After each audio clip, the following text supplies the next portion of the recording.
Padmaja Priyadarshi. She holds multiple post-graduation in the fields of statistics, Hindi literature, and management, along with a Master of Philosophy in International Business and doctorate in the field of women entrepreneurship.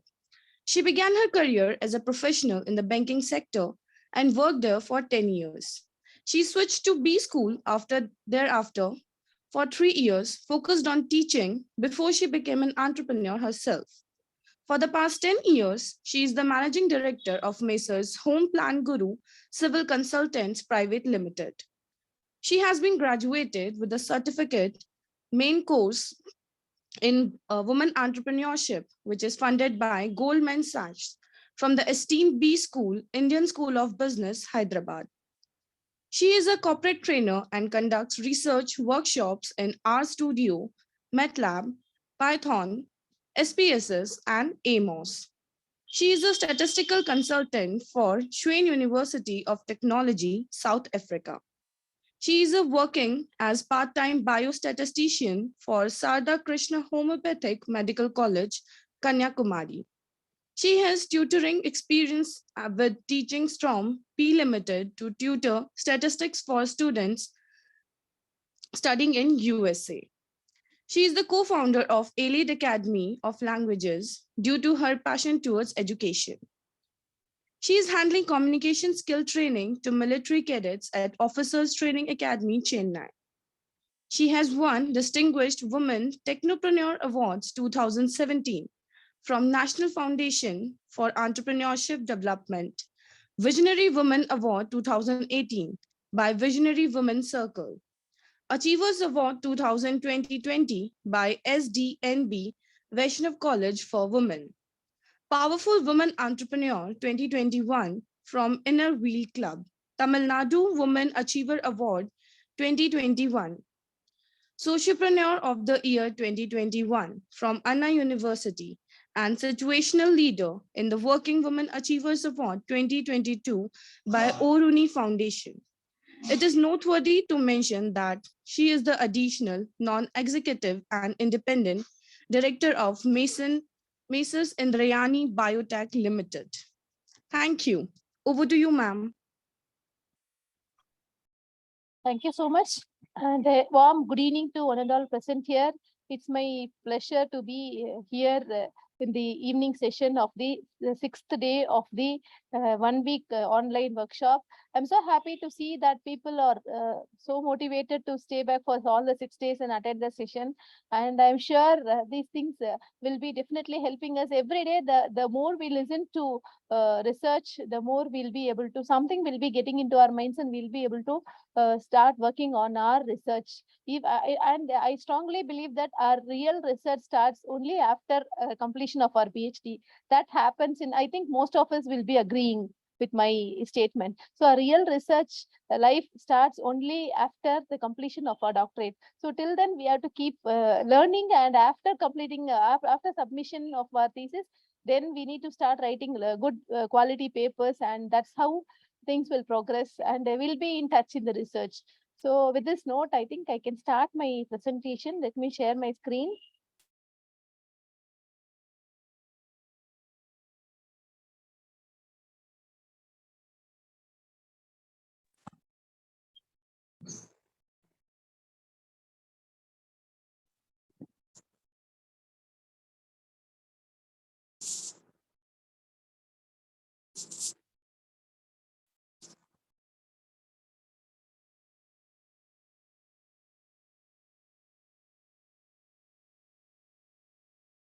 Yes.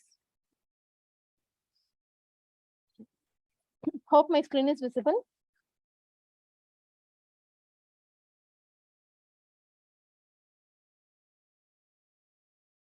Yeah. So today the session is going to be about how to write a research article. So let us even like if there are two categories of people here who wants to start writing their own research paper, and people who are already well versed. But this is just a brainstorming session, so we'll have it at the end of the session. Let us try to have some form of discussion so that it will be reaching everyone. Usually what happens, anybody wants to write a research paper.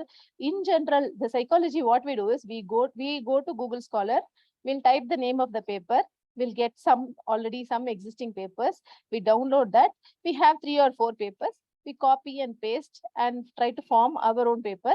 After that, we try to rewrite the plagiarism. And in fact, in some cases, I have seen the data also is just modified. The data is just here and there modified, and that's how things are taken. And maybe that's not the right way to write. That is okay with the UGC care. Maybe that we can manage. But when it goes with Scopus or Web of Science, the real the thirst for the quench of knowledge for our research should be visible in our paper. So taking a topic and start thinking on it, downloading some sample articles, going through them, understanding the crux, and trying to fill out the research gap, what was not in the papers, trying to fill out the research gap, formulating a questionnaire, taking the statements and formulating a questionnaire, trying to collect the data. Of course, the sample size may be here and there. We can, from a data analyst view, we can try to adjust with the data, but still that will really give a very good satisfaction, and that will help us to reach a sustainable knowledge in the research field. So this is my humble request. So in this regard, what are the focus, what are the things that we have to focus on writing a research paper? So here the first thing is, what is the problem statement? What is the problem thing we are studying? And the brief history. So we have to understand about the brief history. So what the previous research, and what is the research gap? What is missing in the previous research? So this will help us to understand the basic research question and to formulate the basic research hypothesis. So what I do when I want to write a research paper, what I try to do is, I first put a template. I just put the side headings, abstract, then keywords, then introduction, review of literature, research gap, conceptual model, objectives of the study, then hypothesis, research hypothesis, then data analysis, findings, discussion, conclusion, and limitations. So this basic template I prepare, and I start downloading research articles in the field. Not only research articles, sometimes I even go through some thesis, and sometimes I go to the websites, some authentic websites, and I try to understand the data. So the first thing is, what is our problem statement? So we have to define our problem statement clearly, take the literature and try to understand the research gap, and try to understand the hypothesis and research question. This is it is easy to say, but it's not easy when it comes to the practical work. So first thing is, the problem with downloading the articles, what I feel is, I've experienced this, and I guess most of us will be agreeing. The same thing you would have been experiencing. I read a research paper 10 times, more than 10 times, but still I am not able to say what is exactly there in the research paper. What is the crux of the research paper? I'm not able to mention in few words. So that gives me a lot of ambiguity and confusion. So what we should look into a research paper, that is more important. I think I'm in between. I'm trying to check the chat box, so people are agreeing with me. So the basic components of literature review. So we should understand, when we start writing a research paper, I don't try to start with introduction initially, because introduction can be upgraded anytime. So to start with, to understand the problem statement, to formulate the hypothesis, and to understand the research gap, first thing important is the earlier research. So we need to first focus on the literature review part. So what we try to do is to understand the basic components, the description of the publication, the summary of the publication's main point, and the discussion about the gaps in the research. Also, to understand what is the publication's contribution in the topic. So this crux is more important to understand. So when I try to take a literature review, the component of literature review, what I should do is I should try to mention all these things. So the basic publication, the description about the publication, and what is the topic about the main points, and then what is that they are trying to, what is that they are discussing, and what is there which is missing in that, and what is the evaluation of the publication's contribution to the topic. And we should understand here that we should try to establish the importance of the topic and justify what is the choice of the research question. So that we should try to establish here. And the important thing here is the background information we have. Let us take a simple example: consumer satisfaction. This is easy for any discipline to understand. If I want to understand the customer satisfaction of online buying behavior, this is my easy topic, simple topic. So what I should try to do is I should try to understand the background information to understand the study. That is what is already discussed about this customer satisfaction with online buying behavior. So up to date, there is what are the research papers available in this topic internationally and of course in regional wise. So I should try to understand the background information. And once this is done, establishing the study as one link. So when I try to get all the research papers in this field, I'll try to take it as a chain of research. And important thing is, the basic important thing to be done is we need to note down the variables of the study in each and every paper. That will help us to target the research in a statistical way. From a statistical perspective, it will be helpful when we try to side by side, when we take the literature review, when we try to go through the research reviews. The first thing we should try to do is we try to write the crux of the research topic, the gap, and what is the findings, what is the contribution. Parallelly, if we try to note down the variables of the study, it will be easy for us to formulate our own conceptual model. Let me explain how to design a conceptual model in the coming slides. So even for that, the preamble here is we have to understand what are the variables are prevailing in this current topic. As I said, if I talk about online buying behavior and customer satisfaction, there are a number of variables which will be contributing to the online buying behavior. It can be word of mouth, it can be other marketing strategies, it can be advertisement, it can be number of things. So when I try to understand all these things, if I try to figure out what are the variables which are contributing to the customer satisfaction and online buying behavior, then it will be easy for me to design the conceptual model, to identify the gap, research gap, and as well as to formulate the questionnaire. So this review of literature is the heart of the thesis, heart of the article, so that it is the basement, it is the foundation. It will help us to take forward in the other aspects of writing the research paper. So this will be one link. If I try to take all the relevant research papers in one nutshell, it will be easy for me to understand, to develop further knowledge in this field. What are the existing contributions of the present topic in the field, and how does it fit into the research already done, and what is that is missing, that it will be easy for a researcher to identify if the review of literature is done in a proper way. But in general, what we do is we are not having the patience to go through the research article in a complete way, because of two reasons. One is we don't have time. The other one is, even though I go through 10 times, I'm not able to figure out what is that exactly. I'm not able to give a summary of the research paper. So in that view, what in general we try to do is we take the abstract, we just rewrite the abstract. What we try to do, we take the help of some plagiarism rewriting websites, and just we copy the abstract and we try to modify. But that is not the case to write a proper research paper. To write a proper research paper, I have a template fixed, how to find out what are the methods, how to make the review of literature in a clear format, so that our paper will look in a better way. So that first the researcher will develop a clarity. So we'll have a step-by-step approach to draft the literature review. First thing is defining the goal. Okay, in our example, simple thing, that defining the goal is to study the impact of online buying behavior to study the relationship between the online buying behavior and the customer satisfaction. So there are two constructs, two factors here. One is the online buying behavior. The other one is customer satisfaction. To what extent a customer is getting satisfied when he tries to buy the product through online. So try to understand, try to define the goal, and then starting the real research. And then we have to try to fix the ground summary in relevance of the topic, present topic. And now we have to develop the review in a logical way.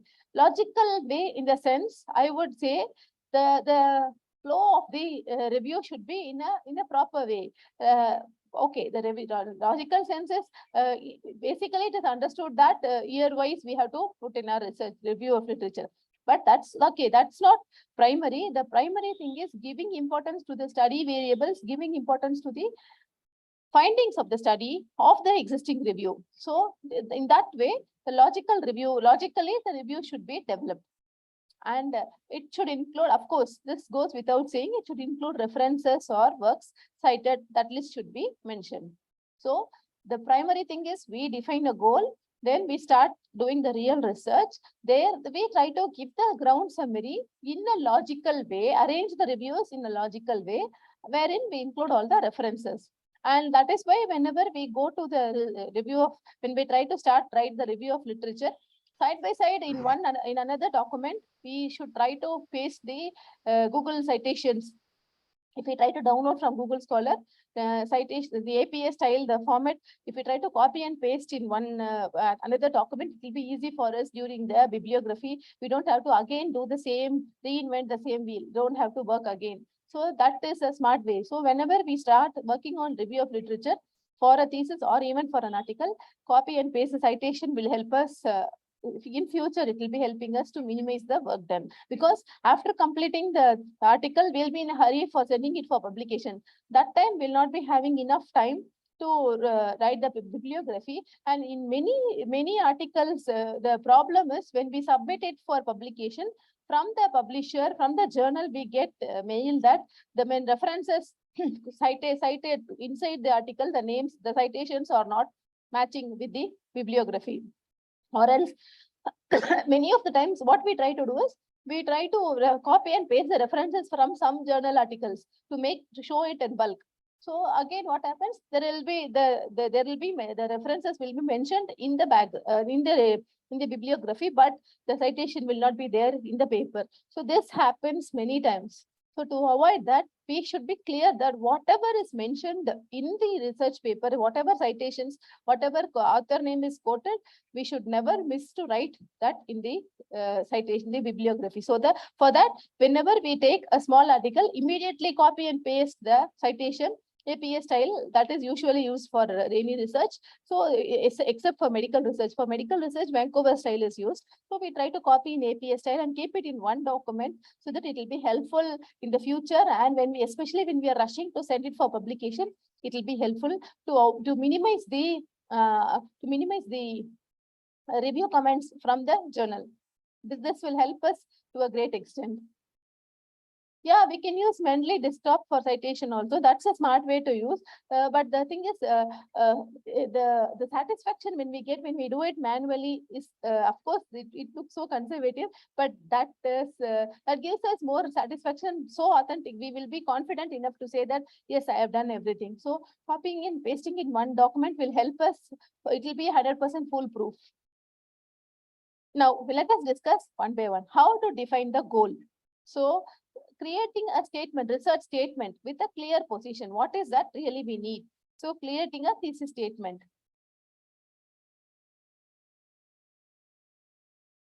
And here, writing any paper at the beginning, the purpose of the research, it is important. That is going to navigate the whole paper.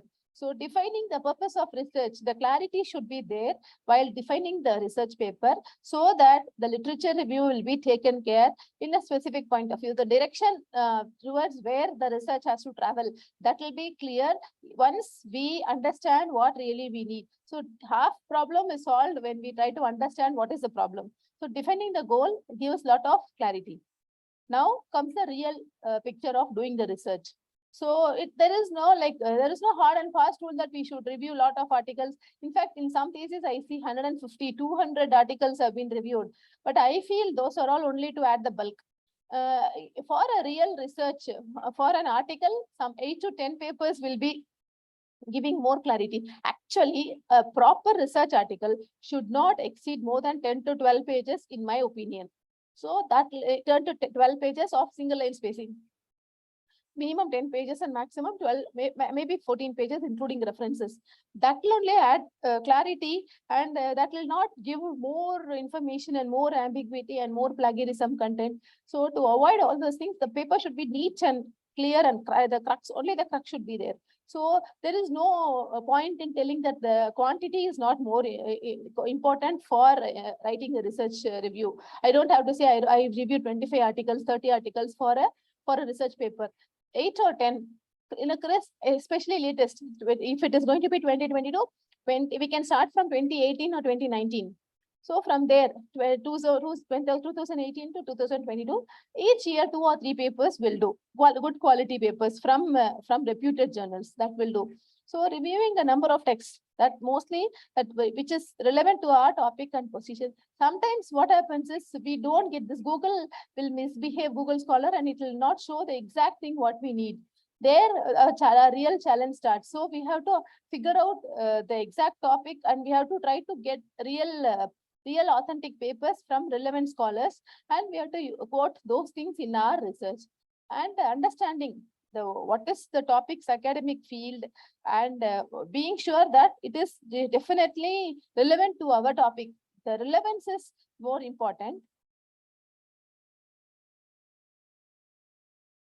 And it is most pertinent publication by those scholars is important. And the ground summary in relevance. So the thing is, we should understand what is the existing review, what is the existing research, what is the hypothesis about, what is the projected statement. So these things from the context of the publication's importance, by trying to bring connectivity for all these things is important to bring the relevance of the paper. So the ground summary should be clear about the main points of the present research, about the assumptions here, and about the problem statements. Now, how to develop the review in a logical way? So, like literature review, taking the literature review, developing it, and what were the earliest ideas or the topics, and how did they evolve? So, from the beginning, for example, let me quote my favorite, close to my heart, the subject which is close to my heart, women entrepreneurship. So, if I want to talk about women entrepreneurship, the problems and prospects of women entrepreneurs, so how can I start? How can I take reviews for this topic? Is I can start talking about the evolution of women entrepreneurs. So in 1970s, how it was not women entrepreneurs were not given. There were no definition. There was no proper definition of women entrepreneurs. Women were not sent for work. Slowly in 1980s, it became 3 Ps. Puppet. They started doing puppet, powder, and pickle from home. So from there, 1980s, what happened? 1990s, women started becoming independent people. So I can try to start from there. For one topic, and if I want to talk about problems and prospects of women entrepreneurs, first thing is I would say what is women entrepreneurship all about. These things will be coming in the introduction part. The difference between writing an introduction and writing a review of literature. Here in review of literature, we'll be quoting about the previous author, previous contributions in the field. But in introduction, we'll be talking, it will be like a general essay. So we don't have to give lot of quotes from the authors. Maybe here and there will help, but in general, it will be not much of, will not mention about the previous journals or articles in introduction. So when I start about talking about this women entrepreneurship, in the review, I would add, first thing is evaluation of women entrepreneurs. Then I can try to take two or three journal article references for this topic. And slowly I can start telling about the problems of women entrepreneurs, international papers. Then I can discuss about the global, local, regional papers. and then about the prospects. So there will be a logic thing, and the connectivity will never get missing. So from the evolution, from the problems and prospects and success measures. So I can divide the whole topic into 3 or 4 factors, and I can try to bring, when I try to write the research reviews itself, I can try to Google, get the Google Scholar references only for the success measures, the sustainability part, the problem part, the prospects part, challenges part. So I can try to divide the whole topic into interesting factors or constructs, and try to focus on the research articles only in these fields. That will help. And the thing is, the simple logic is FIFO, first thing first. So it will help us. So if it is going to be in a logical way, same example, if I try to say problems and prospects, if I discuss about the sustainability part, the success part, and then if I start talking about the problem or prospects, the logic is missing. So it should be in a hierarchy, it should be in an incremental order, in an ordinal way. And this is important, including the references and the work cited. As I mentioned earlier, we either we can try to follow some form of a thing like Mendeley or Zotero, we can try to follow. But if we make it manual, nothing great than that. So compiling the comprehensive citations for each and every entry of our review is important. That is what happens in many of the journal reviews. The citations are not matching with the references quoted inside the paper. So it's better to be foolproof, make it foolproof. Try to address to each and every quote, whatever we have quoted inside, we should try to give the citation in the citation part. And this is what following the suitable part is important for the course requirement. Now the real review of literature. The length and depth of there is, as I mentioned earlier, there is no hard and fast rule. But in my opinion, quantity is not important. The quality of the research papers, what we select, and the quality of how we articulate and write that reviews, that is more important. We need to give focus on that part. So the length and depth of the literature review depends on the length of a project and the way how we take it forward.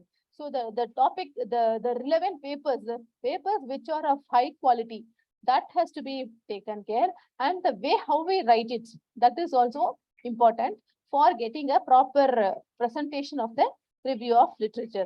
And assuming that we are going to write a 10-page argument paper, here 5 or 6 sources of reviews are minimum it's required, because that will establish the underlying argument. Whatever the problem statement we are defining, that is important for us.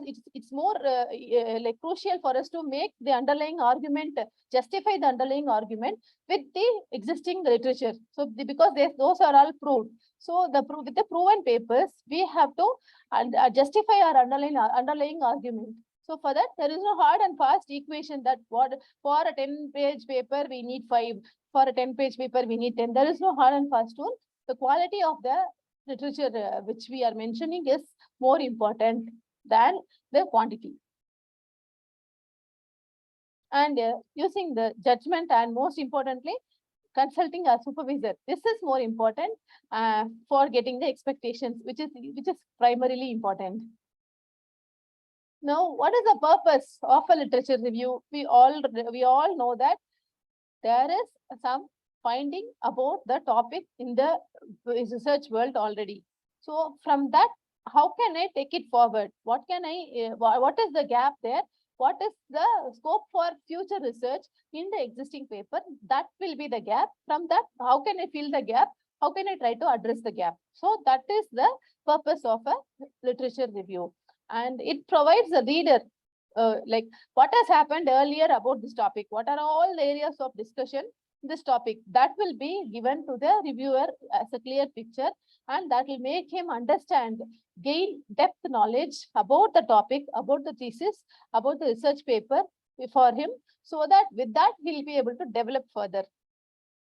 And it shows the reader or the reviewer what is the academic conversation all about in the context of the existing topic. So given a topic, online buying behavior and customer satisfaction, what are all the areas which can be covered, discussed in these two combinations in the existing research world?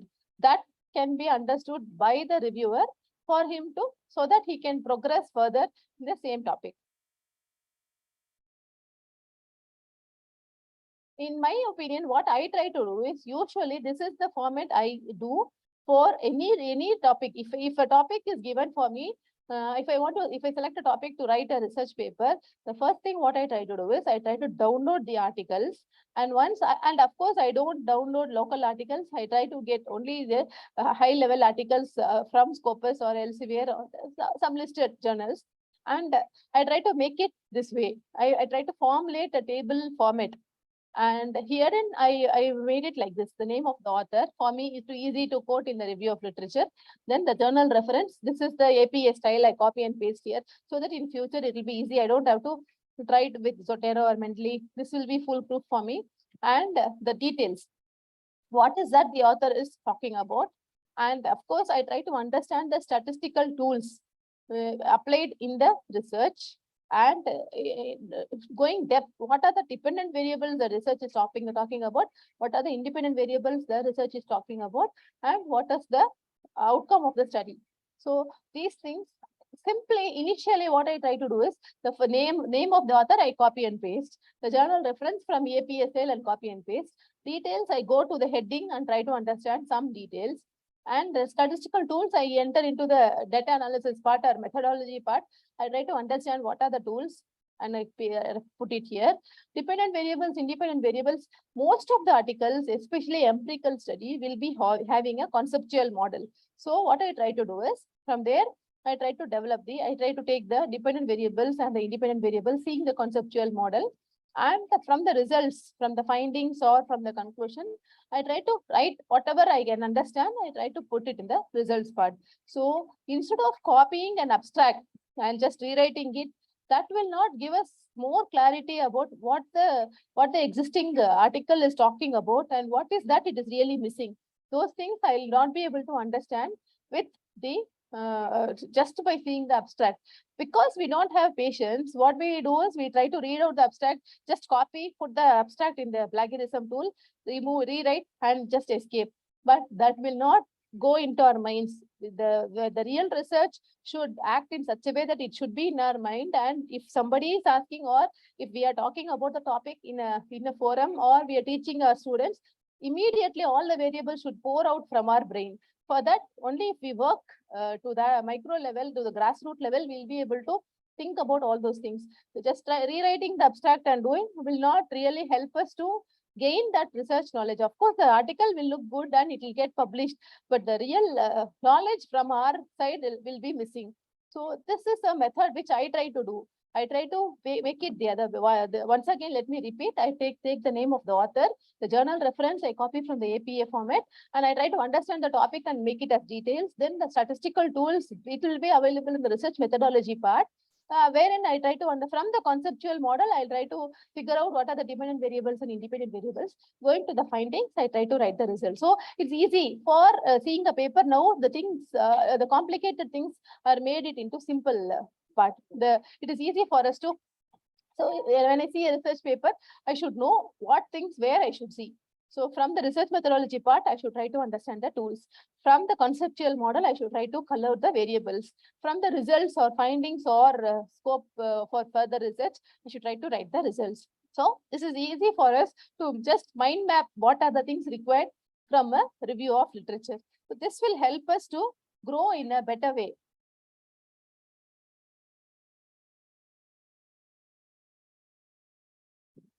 Now comes the research question. Once the review is done in a proper way, now with this, writing the literature part is going to be simple. For instance, let me explain. Lena James et al. So and so 2000. From this, I can try to take the year. 2012 explored about the employee retention strategies, and the research article covered the statistical tools applied for the research paper, where factor analysis, regression, correlation, and ANOVA. The study had covered the employee turnover and the so-and-so variables as dependent variables and independent variables. The study's outcome was so-and-so. So it will be easy for me. Absolutely, there will be no plagiarism. I don't have to take the support of a plagiarism remover or anywhere. And it will be through from Turnitin, it will be easily through. Absolutely, there will be no red ink or green ink or purple ink. So this is the way to escape from plagiarism as well as gain knowledge. This has a twin benefit for us. So this table format will help us to understand the existing review in a proper way and to exhibit in a neat way. Now, once the review is done, now to identify the research gap, we should try to ask some questions, research questions. So it is the question which is like this. It is the centrifugal force of the research. So it lies in the center, epicenter, and it should be clear, focused. It should be concise, and also it should be complex and arguable. A mere research statement which is not arguable will not fetch a real research crux. So it should be arguable and it should not be so simple. It should be complex. Of course, it should have good clarity and the focus should be there for any real research question. And why a research question is important for a research purpose? Without asking questions, we cannot progress. So once a review is done, we should try to ask questions based on the review. So the research question will help us to focus on the research, providing it will navigate us further through the research and take the writing process in a better way. And it's about a well-developed research question. It will help the writer to avoid will not be beating around the bush. We'll be trying to focus on a specific and arguable topic. So the specificity is more important for a well-developed research. For that, soon after completing the review of literature, asking valid questions which are arguable and which are complex in nature is essential to take the research paper in a better way. Okay, now we have done with the review of literature. We are now trying to figure out what is the research question for the present topic. How to develop a research question. So first thing is we have to choose a proper topic, general topic, interesting topic. And once we start doing the preliminary research on the general topic, we'll try to understand who are our audience. And we have to start asking questions on the topic. Okay, now the easy example is online buying behavior and consumer satisfaction, customer satisfaction.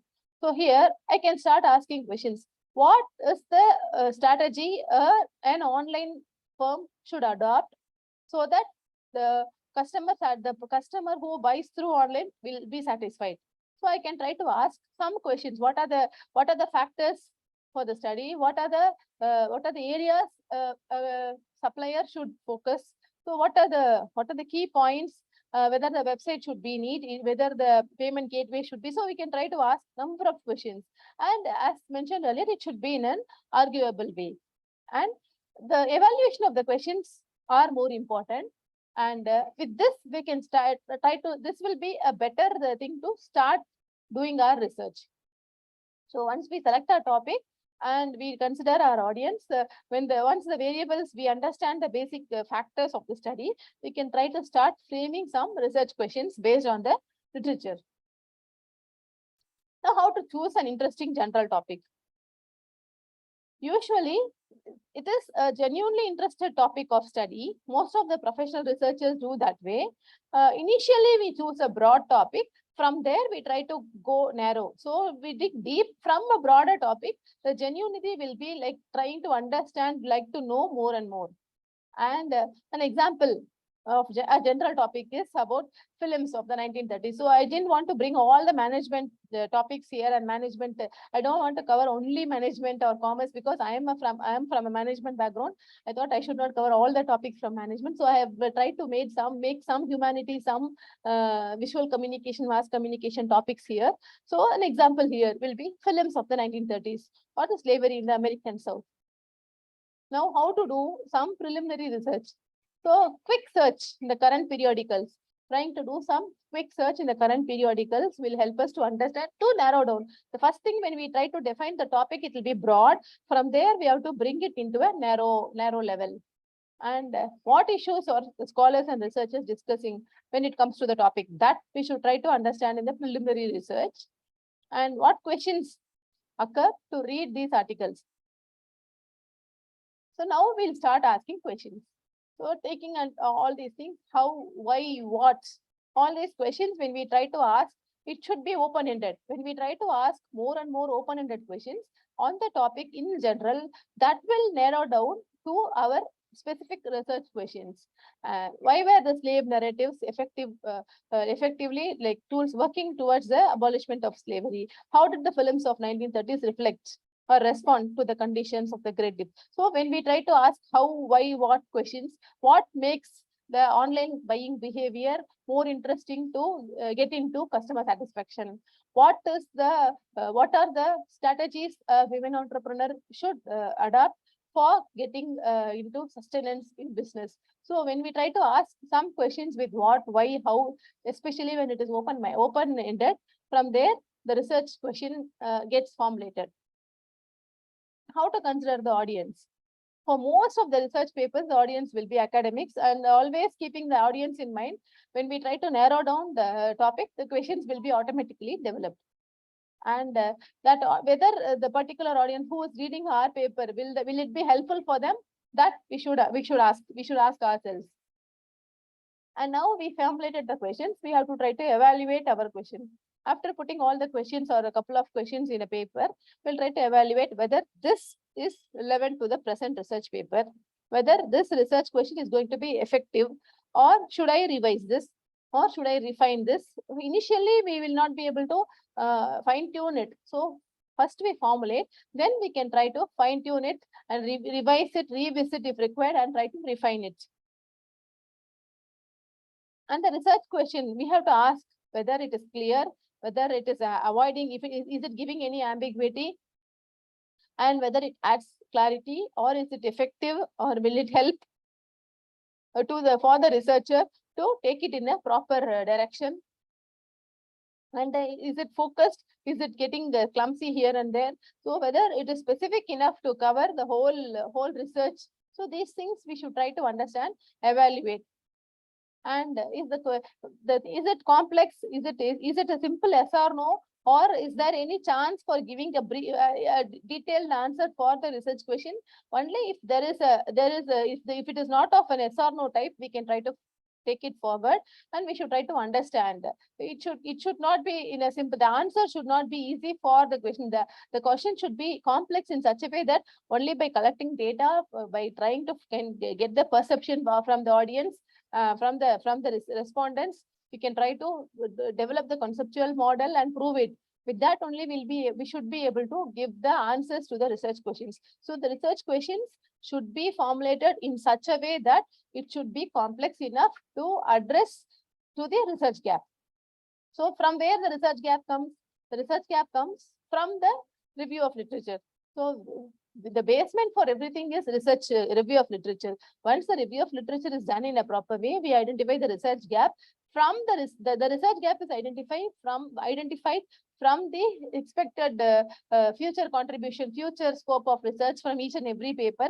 From there, we can try to understand what is the real research gap.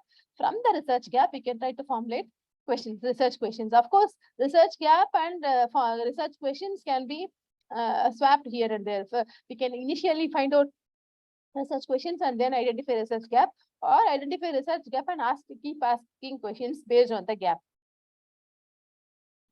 Now trying to begin the research. After coming up with the questions, we are going to think about the possibilities of all the paths the research could take, how to navigate, how to answer these questions. So only when we start asking the questions, we'll try to answer the questions.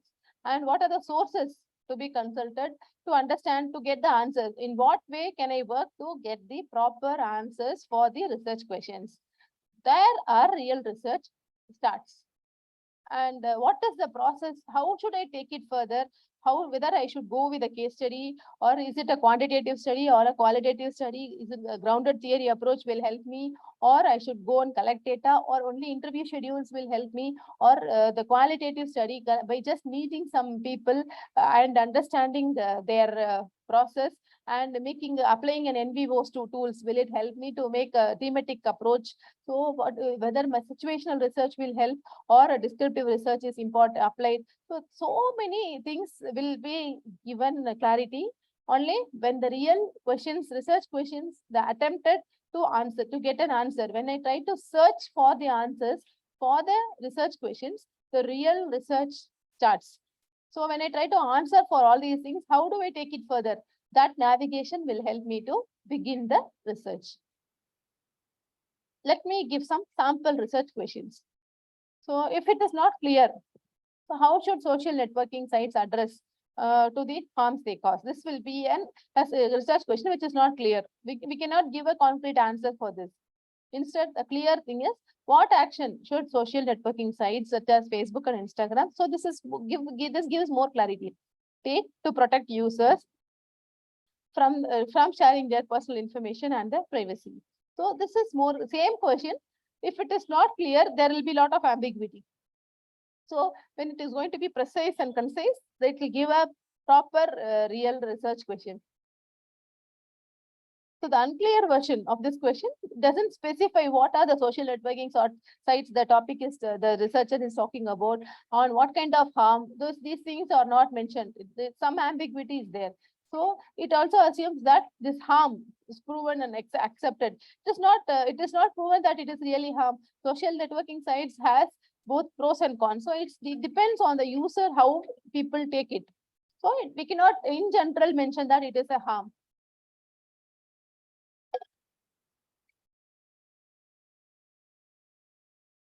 So the clearer version, it gives more, it's more specific. It talks about special cases of Facebook and Instagram and the potential harm, what is the privacy issue and who are those who are being experiencing. So it talks about all the dimensions of the specific research problem. So the research question is clear when it is mentioning about what, how, who, all these things, who are the target people and what is it talking about, all these things should be mentioned. Of course, what, how, who questions also should be posed. And a strong research question will never give any sort of ambiguity or misinterpretation. No preconceived notions should be allowed for when the research question is strong, there will be no room for preconceived notions or some assumptions. Again, it should be focused. So how can I differentiate between a focused and an unfocused? So what is the effect of the environment from global warming? And this focused question is, what is the most significant effect of glacial melting on the lives of penguins in Antarctica? So this gives more clarity.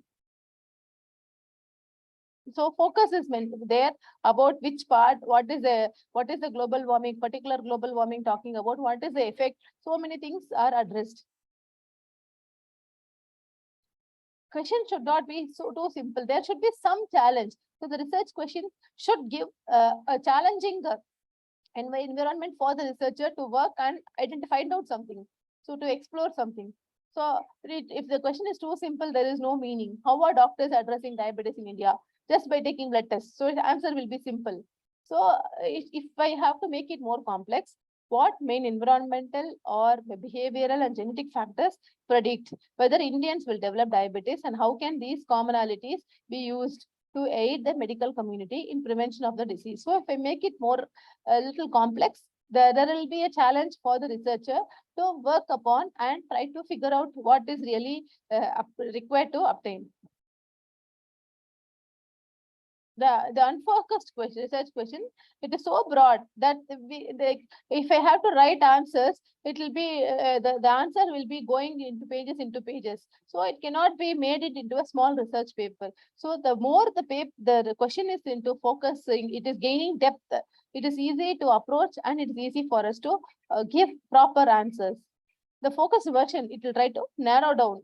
Like global warming means telling about glacial melting and talking about a specific place and specific animal. So bringing all the different definitions and explaining what is the researcher trying to find out will give more clarity to the research paper itself.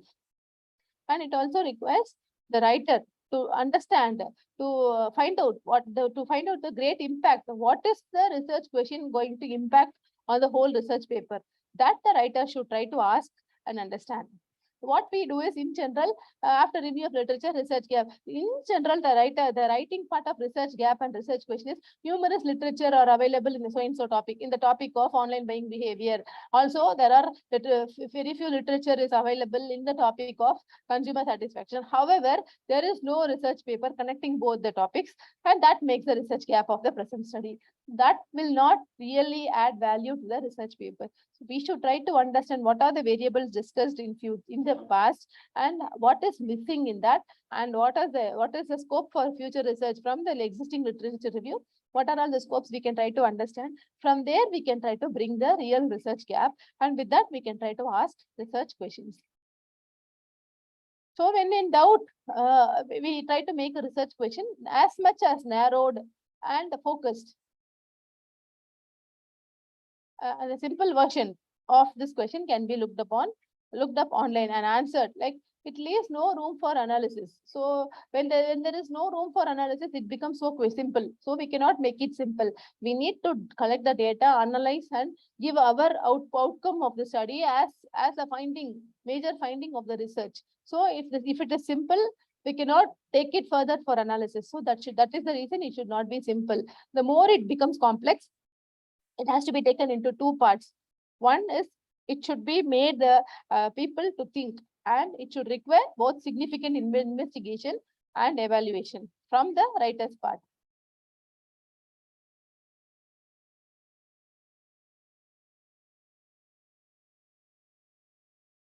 And as a general rule of thumb, if a quick Google search we can make a research question, then it is not correct.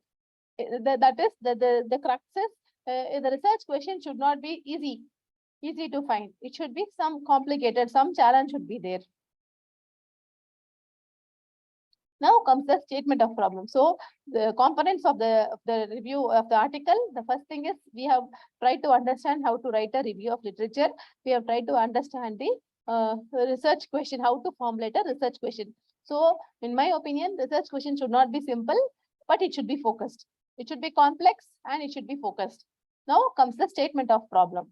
Again, in general, what we try to do is, for a statement of problem, scope of the study, need of the study, everything we try to make the same content in different versions.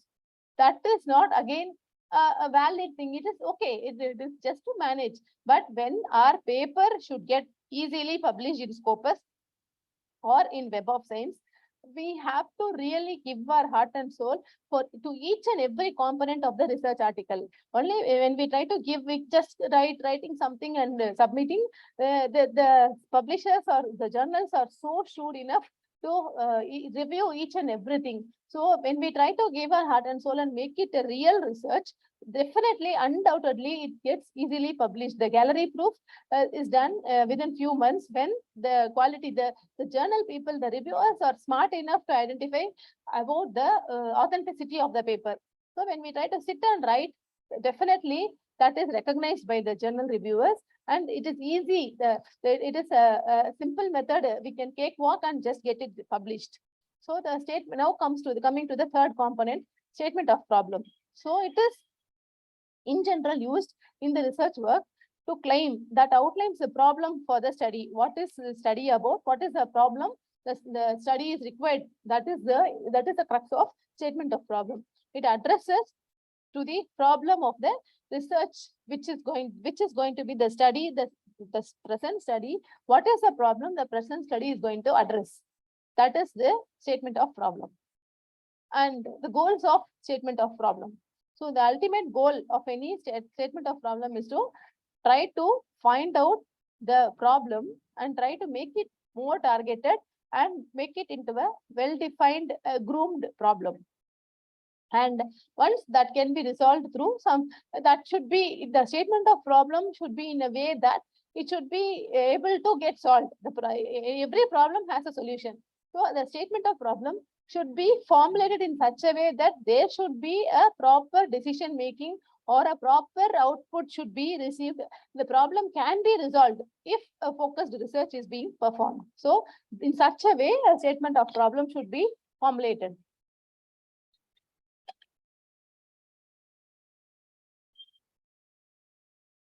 Now, how to write a statement? How to write a problem statement? It should help us to identify our goal, purpose of research. So what is the purpose of research? That should be, the output should be met, the outcome should be met. So in such a way, the short statement problem should be formulated, and it will always serve as the basis for the introduction section, as well as to take it forward to understand about the proposal, project proposal, and to help the reader also to understand what is that it is going to solve. So when we only after the research question is asked, we are trying to figure out what is the problem about. So the research problem. So that is written, articulated in a form of a problem statement. So it should not be lengthy. It should not be elaborated. It should be precise. Half page or 1 page is more than enough for a research article. 5 or 7 lines should be enough to give a proper statement of problem. Okay, what are the things I should focus about the statement, problem statement? First thing is the research gap should be emphasized in the problem statement, and it should be significant enough to contribute to the existing body of the research. So the existing research should be summarized, it should be written in a nutshell in this problem statement, and it should try to explain about the gap in the research gap. 1 or 2 lines of the research gap should be touched, and it should be taken forward to get a further research in the topic. So the gap, the answering to the research gap, the solution to the research gap should be formulated in the way of a statement problem.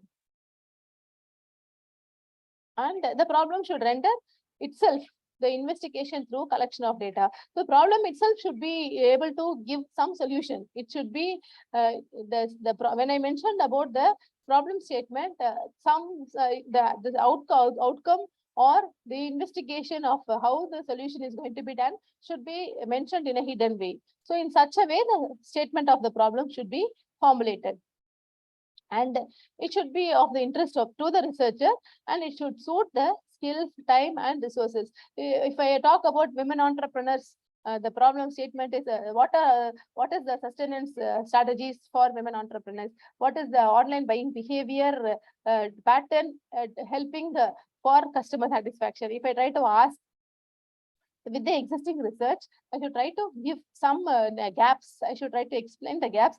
There are, even though online buying behavior contributes to the customer satisfaction, there are a lot of areas where customers are not satisfied because there is no touch and feel, and the other factors which are missing, which are through purchase through online based on the literature so and so. So this study will be helpful to understand the real reasons for the customer satisfaction through online purchases. So the purchase intentions, to what extent the purchase intentions will be able to contribute to the online buying behavior and the customer satisfaction. So that needs a real research. So this study will be able to help. So it is one form of disguised form of research gap only, but the statement of problem should be in such a way that there is a big problem in this universe because of there is no matching between the customer satisfaction and online buying behavior. So that is why, if that is solved, the entire problem of the universe will go. Like that, the articulation should be made. And the approach towards solving the problem should be ethical here. So that is more important. So in this problem statement itself, when we try to mention there is a big problem, and of course a solution is existing, that also should be mentioned. How to write a proper statement of problem? It should be a persuasive statement, and it should be written in 3 parts. The first part is the idea part. And here the desired goal or the ideal situation, which is explain how things should be, that is mentioned. The second part is the reality part, and the third part is the consequences part. So the part B, second part, part B is a reality. So it describes the condition that prevents the goal, the state or the value, which is in the part A. What is the idea? What is the goal? That goal, what is the problem in that goal from being achieved? And it should be realized at this time. And it should explain how the current situation is not helpful, and how to take it further. What is the shortage? What is the shortcomings of the goal in the current scenario? How it, that is the part B, and how it can be solved. So that is going to be the part C. So the part B is the basic idea. I can say online buying behavior and customer satisfaction is going hand in hand. But anyway, online buying behavior and at many point of time is not able to really give customer satisfaction due to many reasons: mismatch of expectation, the parameters disturbances, the touch and feel is not there, and showing one and finally we are getting something else, and the quality of the product, especially with electronic goods. So we can try to understand it in the current situation and trying to get a solution. What makes how can a company regain the real customer satisfaction when he tries to sell his products through online? So what is the scenario required to improve the current situation, to move it closer to the good goal? So that is how the problem statement should be mentioned in 3 different portfolios.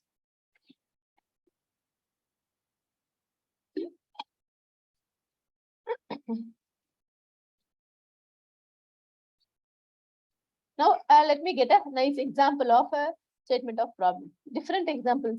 First example is, the Ministry of Youth is dedicated for allocating enterprise development funds to both youth and women. So in the Stand Up India, this is happening.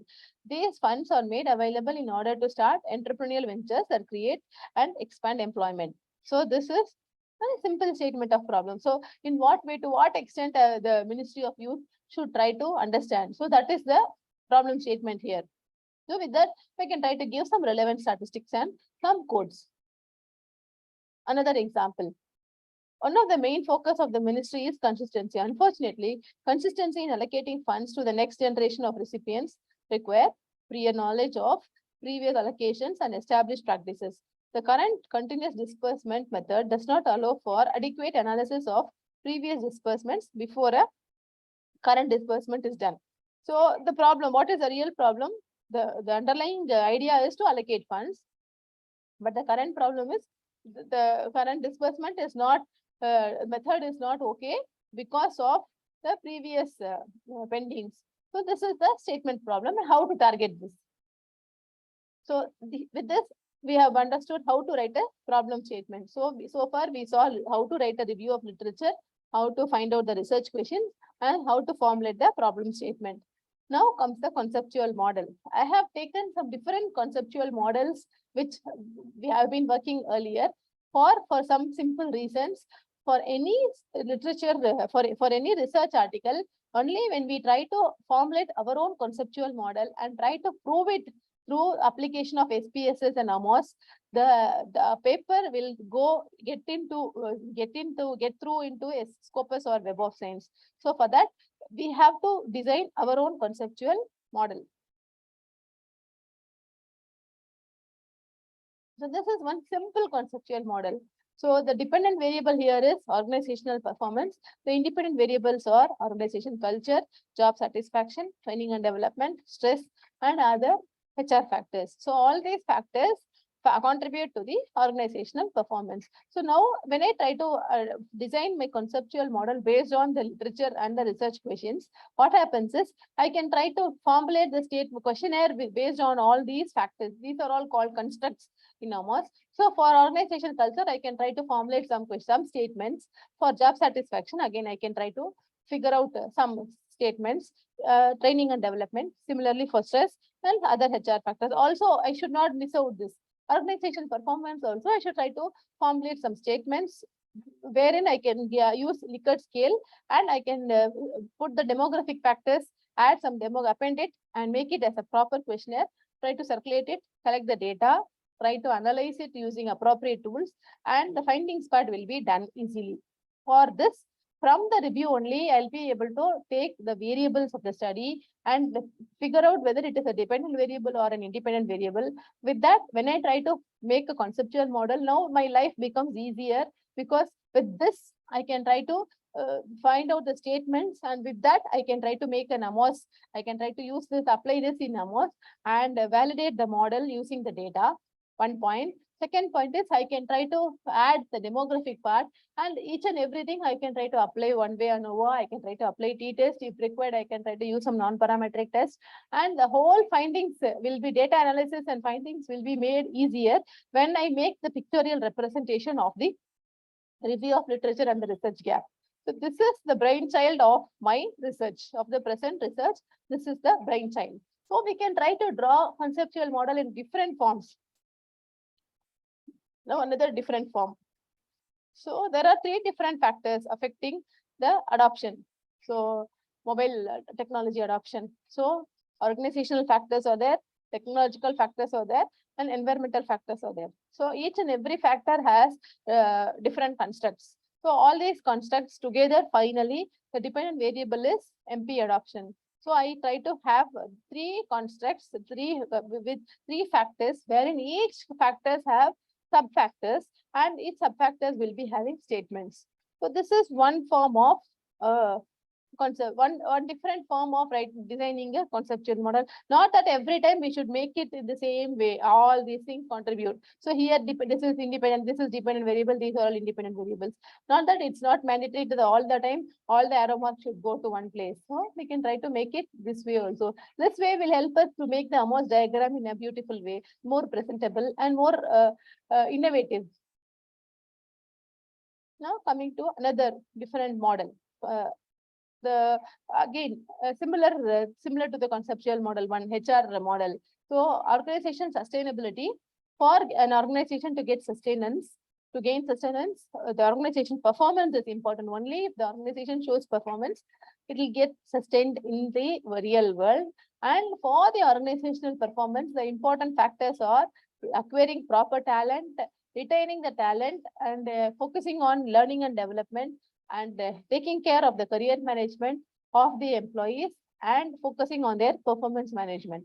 So all these points are figured out to organizational performance, and ultimately organizational performance gives organizational sustainability. Here, it's the interesting thing is this organizational performance is a mediating between the independent variable and the dependent variable. So this is a mediating variable. Of course, this is a dependent variable for all these independent factors, and this is the ultimate dependent variable. So this becomes a penultimate dependent variable. So here, when I try to make a regression, this will be dependent variable and all these things will be independent variables. And when I try to make a regression between these two, this will be a dependent variable and this will be an independent variable. So with this, I can try to justify this model through SPSS by applying regression, multiple regression, correlation, and in fact, even MANOVA. So I can try to do that. And when it comes to Amos, I can try to justify the whole model by adjusting the statements, or with the output, with the perception, with the Likert scale, we can try to design a model and justify the model through the hypothesized model. Now, taking one more example. So my favorite topic again, women entrepreneurs. So characteristics and demographics of women gives their motivation to start their enterprise. And most of the time it is push factor or pull factor, or combination of push and pull factor. A female starts her own enterprise. Either she needs money, but she's not able to go to a regular job. She's pushed to earn money, sitting in one place, managing the family, and at the same time parallelly do something which she has in mind. That is one factor. Pull factor is she not able to sit idle at home. She wants to do something. She's so passionate about something. So even homepreneurs, homemakers, after some point of time, they turn into homopreneurs. So what is that? They get pulled. So with both the combinations, that becomes the motivation for them to start their own enterprise. They create and operate their enterprise. Of course, in the due course, there are some problems, and then they try to encounter the problems. They get sustainability factors and success factors are there, and with that they get future plan. So this is one different model wherein we cannot easily try to figure out what is the dependent variable, what is the independent variable. Maybe there are number of dependent variables. The whole model can be, the complex model can be split into simple models and statistical tools. Actually, a conceptual model should be designed in such a way that seeing the model, we should be able to tell what are all the statistical tools we can apply and how can we bring it into Amos, how can we apply Amos, and how can we prove this model. That should be, model should be designed in such a way that these things should be come into the researcher's mind. It should be easily in the mind to, by seeing a model, we should be able to tell what are the statistical tools, how to take the statistical part forward, how to find out which tools to apply. All these things should be going in the background of the researcher. To that extent, how does it work? Only by reviewing the literature in a proper way, understanding the dependent variable and independent variable. Only when we try to understand what are the study variables contributing to the research, we can try to play with the analysis part. Now here, I would say the demographic and characteristics are independent variables which is affecting the motivation. And this motivation will be affecting the sustainability part. Of course, the problems also will be affecting the sustainability part. So when I try to collect the data, when I try to formulate statements in each and every part, that will help me to formulate the statistical tools in a proper way. No, it's all the time we have been listening to most of the things. So in general, how to write it in a proper way. So I try to make a different model. So the study has preparation, research tools, and the focus interest. So how did the study research, how did the real research design go? So I thought of designing it in a proper research model. So how did it go? This is not a conceptual model. This is the research process. How to draw a research. The thing is, no, the more we try to draw in a paper, then it will get designed into a conceptual model in a proper way in a Word document. And with that, we can take it forward. So I thought sometimes the research process itself can be designed, can be drew in the paper, so that the more we draw, we'll be able to give our own conceptual model. Again, this is another conceptual model. By applying TAM, Technology Adoption Model. TAM is one important tool in general. TAM, then UTAT. There are a number of models available for developing conceptual models. So TAM is one technology adoption model, is wherein we always have two variables in that. One is perceived ease of use and perceived usefulness. So it can be adopted. The TAM can be used in everywhere. For example, now this is used for e-recruitment in HR perspective. From a finance perspective or financial marketing, I can use the same TAM model for mobile digital payments. So these days, everybody is using mobile payments. So to what extent there is a perception on the ease of use as well as the perceived usefulness. Perceived usefulness is from the perspective of the designer, from the perspective of the mobile digital payment service provider. Perceive the ease of use is about the how much a person can take it easy to use. So what is his perception about the ease of use? This is from the supplier's perspective. This is from the consumer's perspective. So the TAM can be used in multiple ways in every department, every field. The technology adoption model can be taken care. So usually the external variables contribute to both perceived ease of use and perceived usefulness, and both these things gives the attitude, and with that attitude, it is the real implementation happens. So the external variables here are, because it is recruitment, the age and tenure, the self-efficacy, the job satisfaction, the management support, the training, and the stress. All these things are contributing as the external factors. So ultimately, these things will be the independent variables, and these two are the independent variables for the attitude. So these two are the independent variables. Of course, this attitude is a mediating variable, and this is the ultimate dependent variable. So here we can try to make it into 4 different parts. This part can be all the independent variable with one variable can be made as one regression. Similarly, the second part, this part can be taken as one more regression. These two things contributing to the attitude. Perceived ease of use and perceived usefulness contributing to attitude, this one multiple regression, and finally this and this attitude and implementation, another regression. Of course, when I try to draw this in Amos, what happens is perceived ease of use and perceived usefulness can even directly, the moderating or mediating need not happen. These both together can contribute to the implementation. There is a probability, there is a chance that the model can get fit in such a way also, by escaping the mediating variables. So when we try to draw the conceptual model based on the review, it should end up in understanding for the researcher to how to take it further for statistical analysis and findings. Conceptual model 6. Again, a simple model. So in healthcare organization, how to improve the performance. So these are all few points, and with that, the transformation improvement happens. So simple model. Again, when we started with the simple model, and again discussing with another simple model. Just by formulating a simple model for a simple research paper will help us to not burn our fingers in the statistical part. It will be easy for us to handle the data in the statistical part.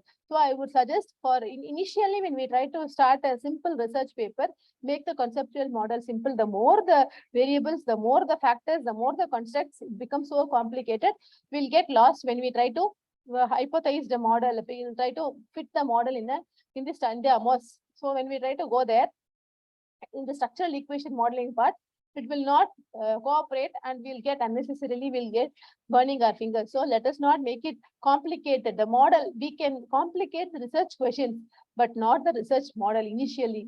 When we try to make it complicated, we will not be able to handle it further in the data analysis part. So let us try to make it as simple as possible. Of course, it can be made in a beautiful way, articulated in a beautiful way, but the variables, handling the variables should be simple for the researcher to handle, to work upon. Now comes the research objectives. So far we saw literature review, we saw about research questions, we saw how to write a problem statement, how to formulate the conceptual model. Only with the conceptual model is formulated, that becomes a mind map to take the research in a better way. So we can try to formulate the objectives, we can try to formulate the hypothesis. From there on, no stopping, no turning back. We can take the data. With the model itself, we can make the questionnaire easy. And with that, it's easy for us to take the ship forward, navigate it in a better way. So research objectives. Here, the research objectives describe what we expect to achieve by the project. And research, usually it is used in layman terms directly, and it should be linked with the hypothesis and the statement of problem, of course. And easiest way to write the research objective is to take the model, use the conceptual model and try to write the research objectives. And even if the nature of the research has not been clear from the layperson, from the hypothesis, with the research objectives, it should be for any person who is not in the topic, it should be made clear. The research objective should be formulated in such a way that it will be made clear. So it can serve for the activities of the research. It will be like a guide. It will be like a one-stop point for us to understand what is the research about. Some examples. To describe what factors farmers take into account in making decisions whether to adapt to a new technology or what crops to grow. To develop a budget for reducing pollution by a particular enterprise. These are all in general research objectives. To describe the habitat of the giant panda in China. These are all in general how to write a research objective. But let me give some ideas with this. With this model, I can give some ideas how to write the objectives. To identify the external variables of perceived ease of use for e-recruitment, and to evaluate the factors contributing to the perceived usefulness. That can be one research objective. The second objective can be to evaluate or to explore the relationship between so and so to attitude. Or it can also made us to identify the impact of ease of use and usefulness on the attitude. And the next research objective can be to find the influence of attitude towards using e-recruitment towards the implementation of e-recruitment. So we can try to use this conceptual model to devise our own research objectives.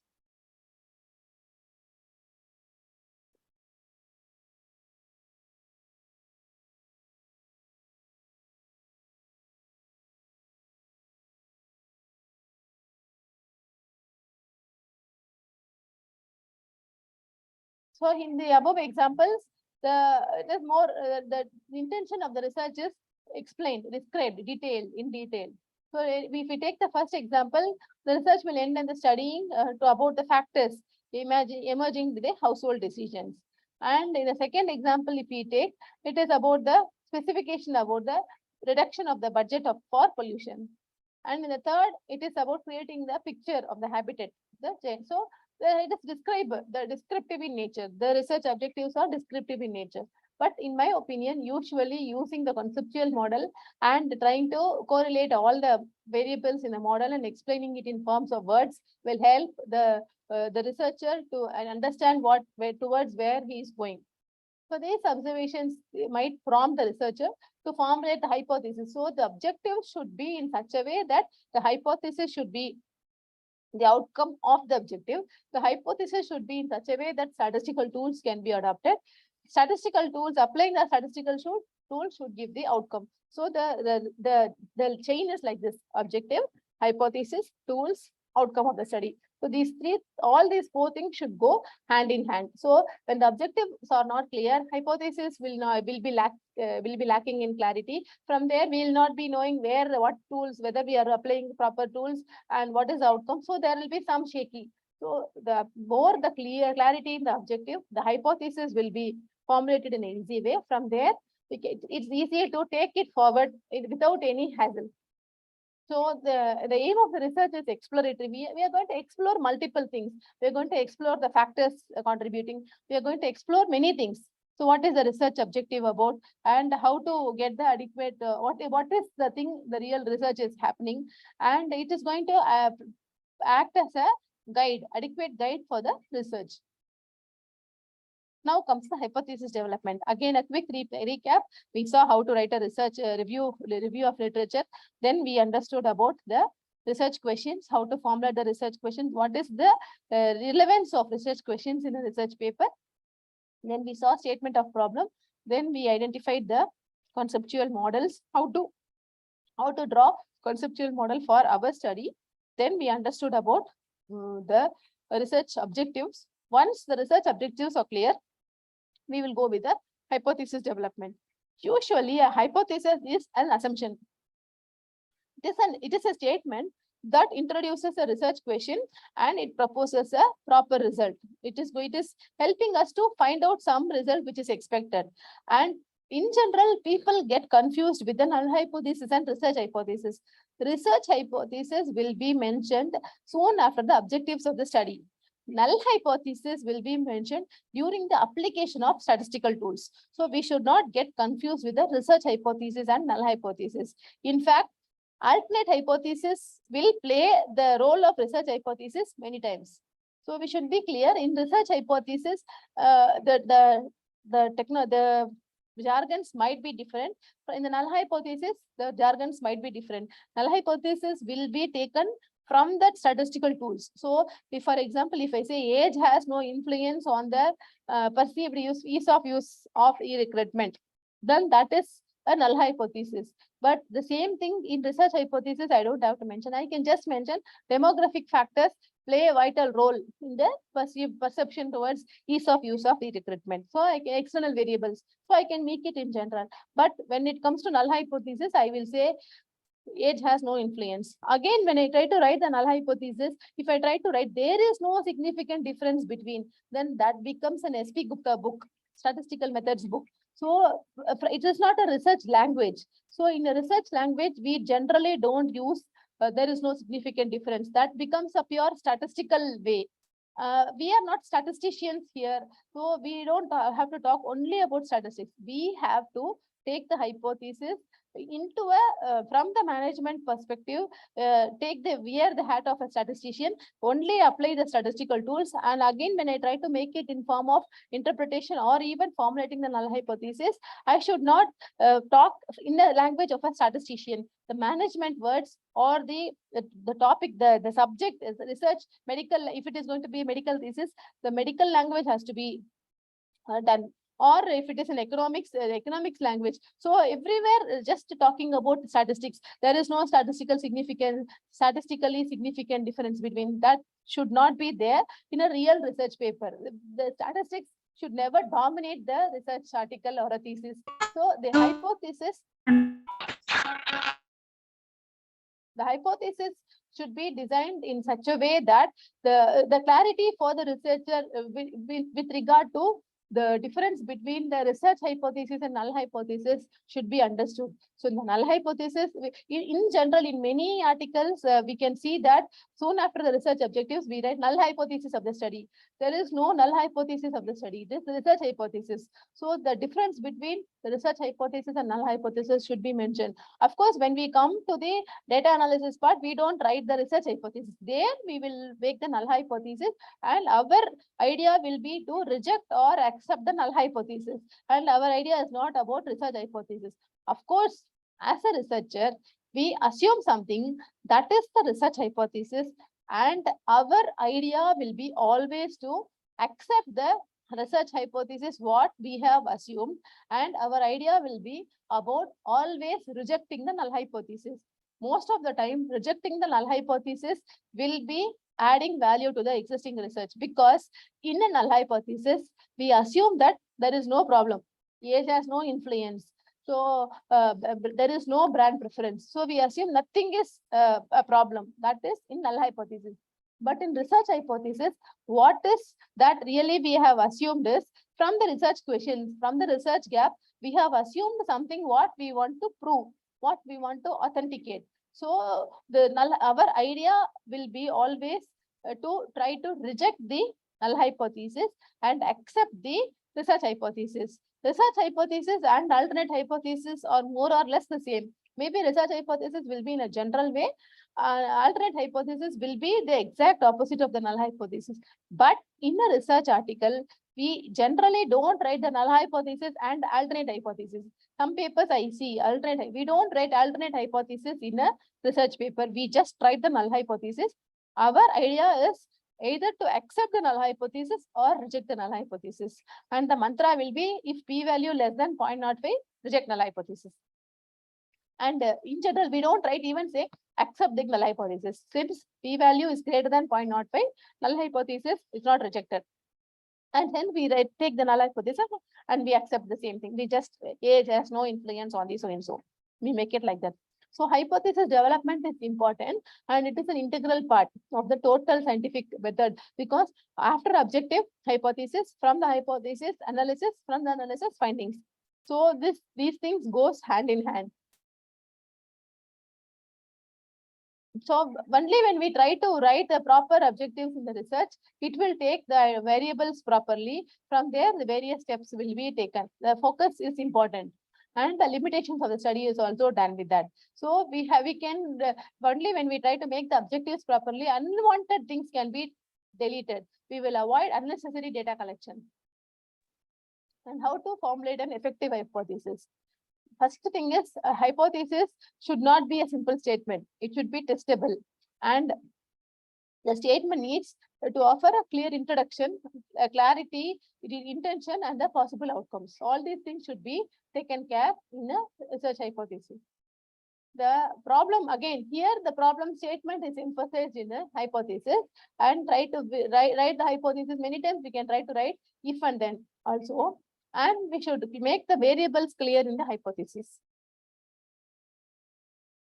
And stating the problem that we are trying to solve, the problem statement should be brought into picture here to explain the hypothesis. Of course, we don't have to mention only one hypothesis. We can make it 2 or 3 hypotheses also. Depends on the objectives. In fact, what I do is, for every objective, I try to give one hypothesis, so that if there are 5 objectives, at least 4. Maybe the first objective, if the first objective is to study about the demographic factors of the research, then I don't think there is hypothesis required. So I try to match the objective and hypothesis together so that the outcome is clear. How to write a hypothesis? If and then. If a specific action is taken, then a certain outcome is expected. That template also can be mentioned, can be taken. This is a suggestion to take. Now, how to define the variable?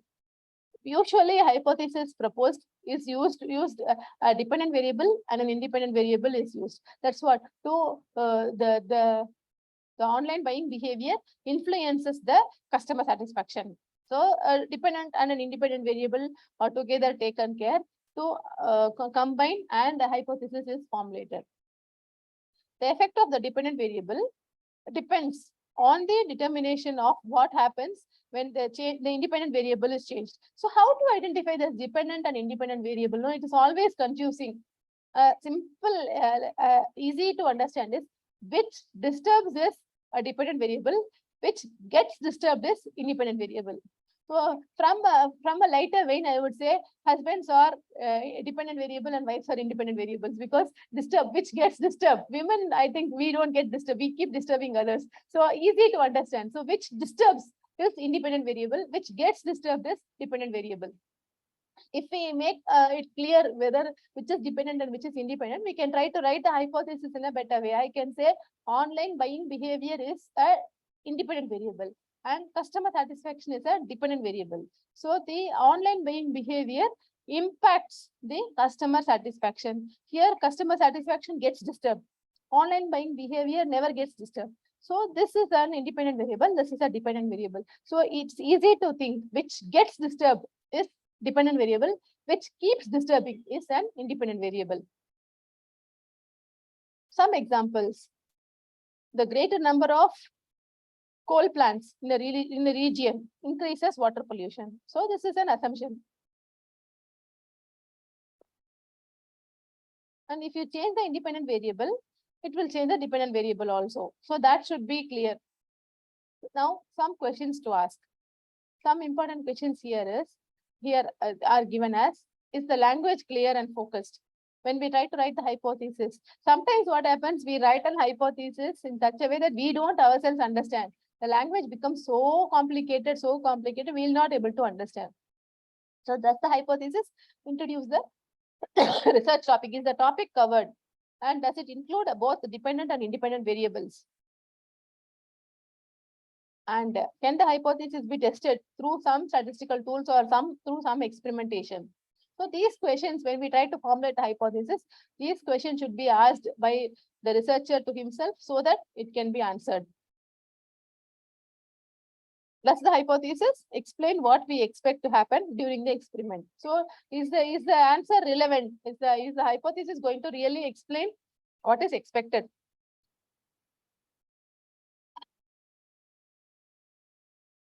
Usually, when we try to finish the objective and hypothesis, this is suggested so that we'll have a clarity of what we do. So when we formulate the objective, the relevant hypothesis is formulated, research hypothesis, the statistical tools are applied, whatever applicable statistical tools are required can be done, and the outcome can be measured.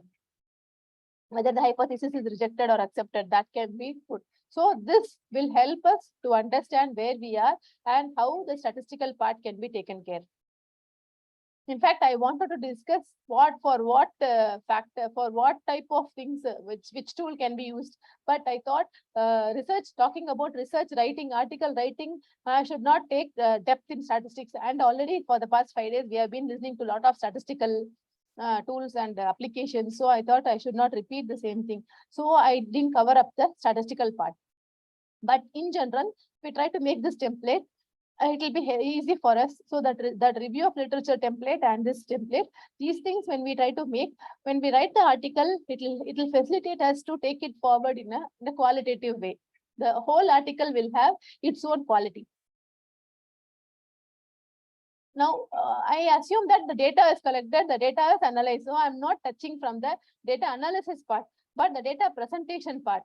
I have taken some different cases, I don't want to again talk only about management. So I took a medical thing. So when I take unilateral paranasal sinusitis, then these are all the oral findings. Group A, Group B, Group C. I take 3 groups. With Group C, there are 2 different things. And from this Group C, Group A, Group B, these are all taken from the high resolution. And from here, the percentage. So it's a simple form of presenting the data, how the data is collected. Simple form of presenting the data.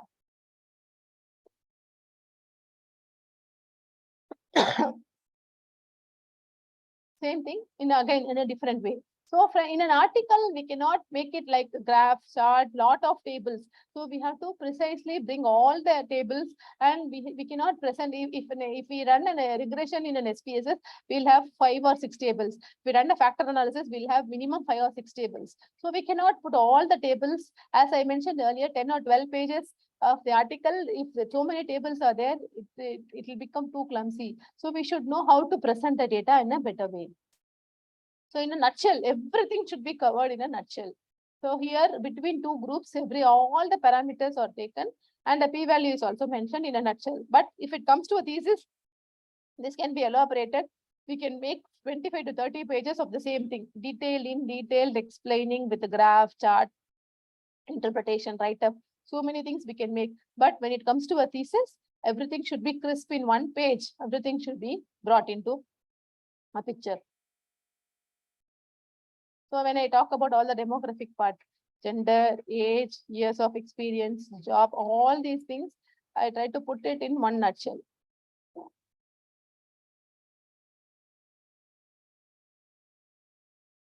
Now, come how to make the findings. So we have to list out only the major findings. If I talk about demographic, majority of the age or so and so in this so and so thing, majority of the people are with regard to gender or males, majority. So only the percentage and only the important things have to be given in the findings. And if we try to give all the interpretation in findings, again, it will become too many information. And sometimes we can try to, in some analysis part, in some journal articles I have seen, objective-wise the findings are given. Or in some places, analysis-wise the findings are given. And discussion, there is a difference between writing the findings and writing a discussion. So how to write a discussion? In a research article, discussion is important. Of course, in thesis, discussion is optional. It is up to the researcher. But in a research article, writing discussion is must. It will add value to the research. So quoting the literature and comparing the outcome of the literature with the outcome of the present study. So mentioning so and so, it also in so mentioned about the decision of the online buying behavior, pattern of online buying behavior with the purchase intention. However, our study did not match with so-and-so study because our study did not accept the hypothesis. Like that, we have to quote our study's outcome with the previous study's outcome. We can also, sometimes it goes in hand. So we can say our study, however, our study will is also in line with the previous study, wherein the previous study mentioned that so-and-so percentage agreed. So our study also had similar results. So we have to either we have to take three different authors, and each and every factor from the conceptual model or from the objective or from the hypothesis. We should have a base of the objective or a hypothesis or the conceptual model, and we should try to give the discussion part about the previous author, whatever covered in the literature. That is important. We cannot just again introduce new things. We have to talk about the people, the review of literature, what we have quoted in our review, in the review part 2. From there, we should try to mention so-and-so studied about so-and-so, and this was the outcome, which is also matching in our study, because our study has the finding that age had influence on the perception of the ease of use. So-and-so mentioned about the external factors of the thing which contributes to the attitude of the behavior. However, our study did not match with the previous study due to the reason that our study had our own results. So we should try to compare our outcome to the previous literature's outcome, and we have to explain whether it is getting matched, or if it is not getting matched, what is the reason of our study's behavior. That should be given clarity in the review, in the discussion part. Like how the research part, review of literature part is the basement of the thesis. The discussion part is the fine-tuning of the thesis.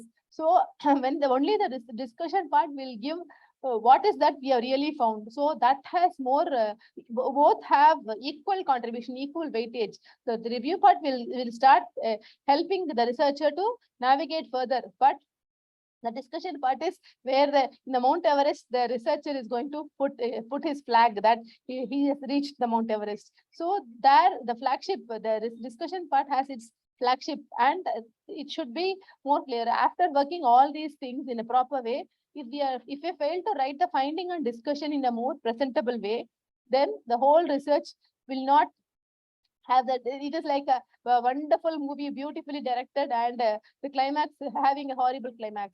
So it won't have a real value addition. So to make the whole article look rich, each and every component is important, especially the discussion and finding should be in a presentable way, and the articulation should be in such a way that because when a reviewer is reading, he'll the main part is the introduction and the findings. These things will be important for a reviewer to just have an idea about the whole paper.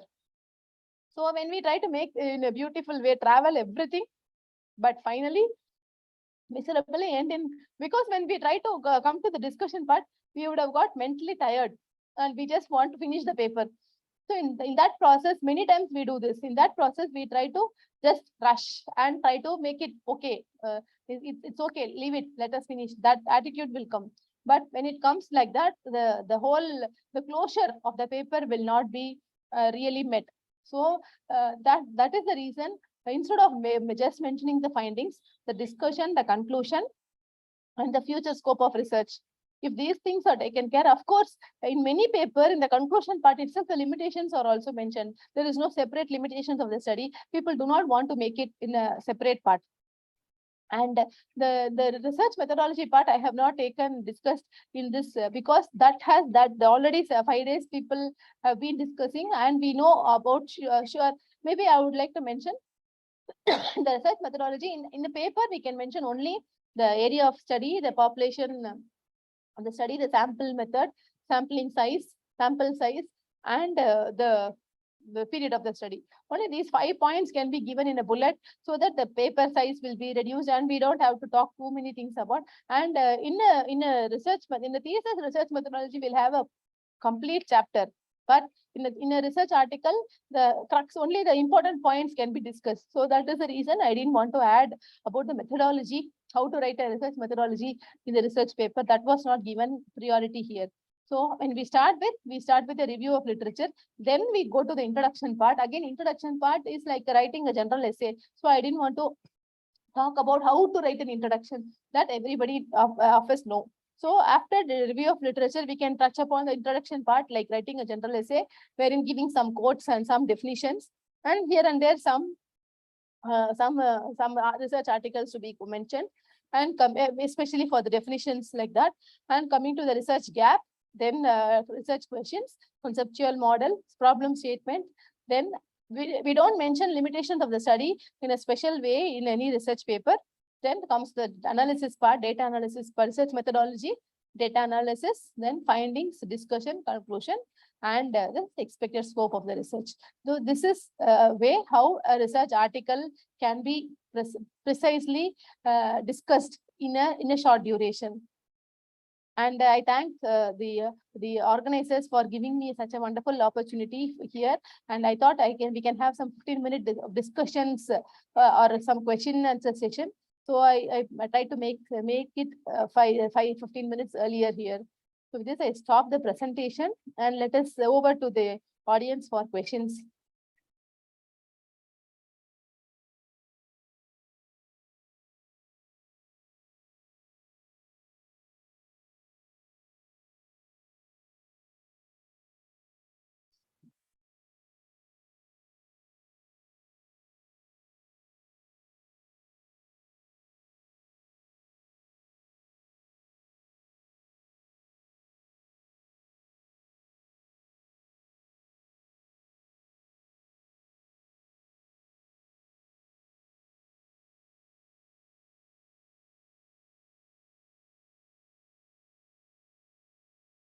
We don't hear anything. Are you have you done unmute? Not able to listen to you.